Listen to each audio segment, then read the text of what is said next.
আন্তর্জাতিক খ্যাতি সম্পন্ন মুফাসসির হবে, লা ইউজাবিজুহুম তারাকিহিম, গলার নিচে কোরআন ঢুকবে না। আন্তর্জাতিক খ্যাতি সম্পন্ন মুফাসসির হবে, লালদিঘির ময়দানের মতো 14টা ময়দান লাগবে, এত মানুষ থাকবে, কিন্তু গলার নিচে কোরআন যাবে না। কোরআন থাকবে গলার হুলকুমের বাইরে, জিহ্বার মধ্যে। তারা এক সময় লাভ দিয়ে বলবে, বুক পকেটে জীবন রেখে কথা বলি।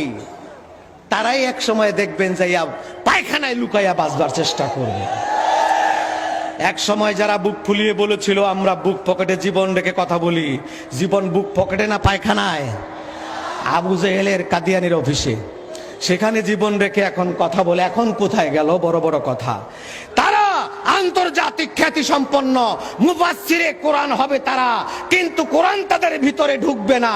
হুজুর বলেন শুধু তাই নয়, কালামুহুম কাকালামিল আম্বিয়া, তাদের কথা হবে নবীদের কথার মতো।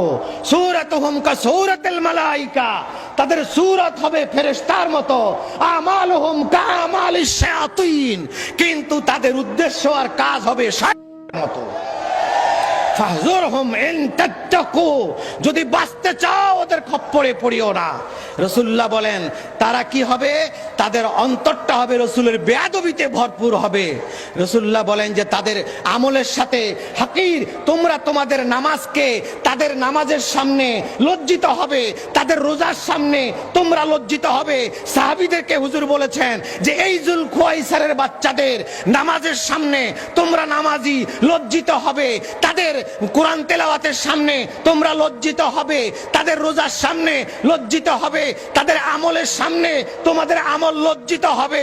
তারা ঘন ঘন দাড়ির মধ্যে তেল দিয়ে সত্যি আস্তাগফিরুল্লাহ আস্তাগফিরুল্লাহ আস্তাগফিরুল্লাহ, ডাইন দিকে তাকাবে আস্তাগফিরুল্লাহ, বাম দিকে তাকাবে লা হাওলা ওয়ালা কুওয়াতা ইল্লা বিল্লাহ, পিছন দিকে তাকাবে লা ইলাহা ইল্লাল্লাহ, খালি আল্লাহর জিকির করবে। হুজুর বলেন সব তাদের কণ্ঠের উপরে, নিচে না। কলিজায় কিছু তাদের নাই, তাদের কলিজায় আছে যুলখুয়াইসারার প্রেতাত্মা। যুলখুয়াইসারা বলেছিল হুজুর সাবধানে মাল বন্টন করবেন, ইনসাফ করেন, মান ইনসাফটা আপনি ইনসাফ করেন নাই।